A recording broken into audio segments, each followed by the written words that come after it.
Well, I jerk that sunfish halfway to the boat. They're pounding that trailer on that spinnerbait, which got to be a good thing. They're just 6-inch sunfish. I've had 4 or 5 bites. I yanked him out of the water. He didn't want to let go of that little twin tail plastic trailer I got on there.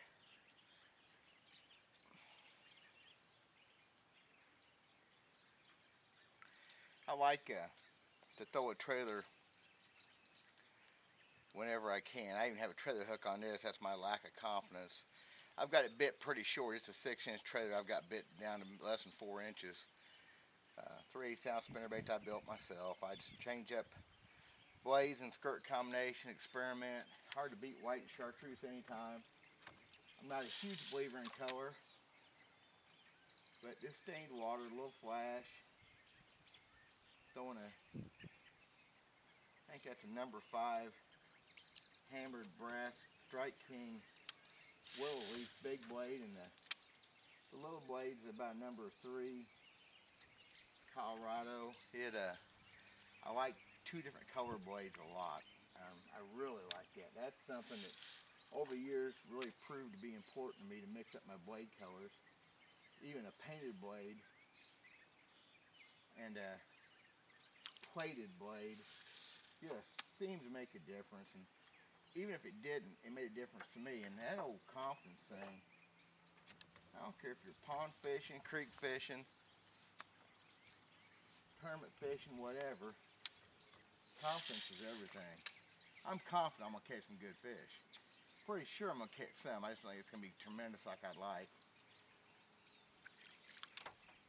I've had some really good days since I started fishing again in August.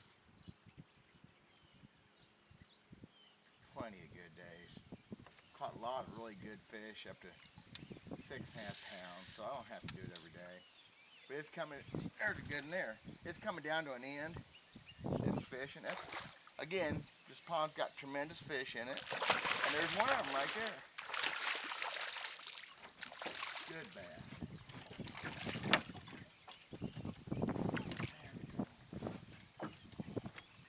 That's a pretty good first fish, and he ate it. It is gone. So that's a good sign. How a fish hits a bait and how he gets hooked can tell you a lot about how you're going to fish the rest of the day. And I can't believe he just dang near swallowed that spinnerbait. Got both hooks in him, hooked opposite directions. I see that there's a dandy. Matter of fact, I didn't used to do this. I went a lot of years out weighing fish. I used to catch a lot of fish, and I could get pretty close. That fish gonna go 4.5, I'll bet. Let's just find out. I started carrying this scale because of my daughter. We turn all our fish loose, but there's always a chance she's gonna catch a big bass, which she has. 4 pounds, 9 ounces. That's pretty close to what I said. That's a beauty. They're good and chunky in here. My girl, thank you. They're good and chunky in here. They, I mean, I've caught some fat ones. Scary fat. I don't know what they're eating to be so fat. So, anyway, that worked. Ate that spinnerbait right up. Always look your bait over, make sure they didn't bend it too much to make it where you make a few bad casts. I said, I want my next cast to be as good as that cast.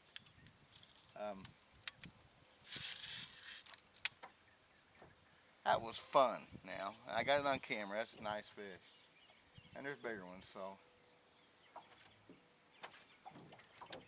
said this little lake is just I say lake, it's just a big pond, I guess, but it's got some tremendous fish in it. So she probably hit a couple foot of water. I had just fluttered the bait. I remember that. Real important to know what you do. I say flutter. I hardly ever crank a bait a long ways the same speed. I do a lot of twitching, hesitate, and stop it for a second, and that's what I did to her. And I just did that and resumed cranking when she got it. So the bait fell a couple inches. It changed its cadence. It changed speed. It triggers a lot of bites. I do that pretty much all the time on baits I crank.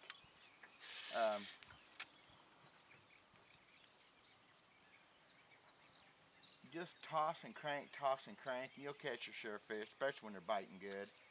But you're not going to catch fish that aren't really in the mood to bite sometimes, and you're going to catch fish other people don't catch, and sometimes I think that's the most important thing that I got decent at over the years was catching fish other people would fish for and passed up, especially tournament fishing. You share banks with other boats. Everybody's such good fishermen.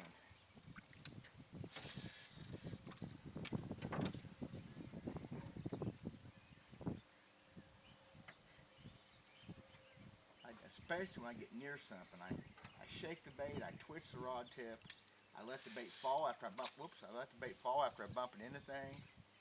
If you could learn to do anything, I thought you learn to do that, I guarantee it's one thing I can tell you it's going to help you. And when they're cranking, when they're hitting a steady straight crank, and that's all they need to hit, that's just a bonus.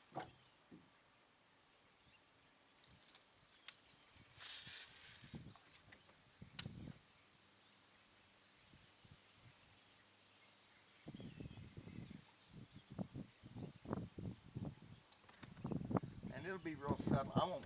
You won't see me sit there and stop very often and just not crank for a few seconds. It's real subtle. As I hit the tree there, let it fall for a second, pick it back up. I've had times it took more than that, and it's good if you can figure it out. But I come by that lay down there, I think Cameron can see it. My daughter caught her biggest bass. Hit it, let it fall for a second, pick it back up. So many times, especially after a cold front, it just takes that little extra.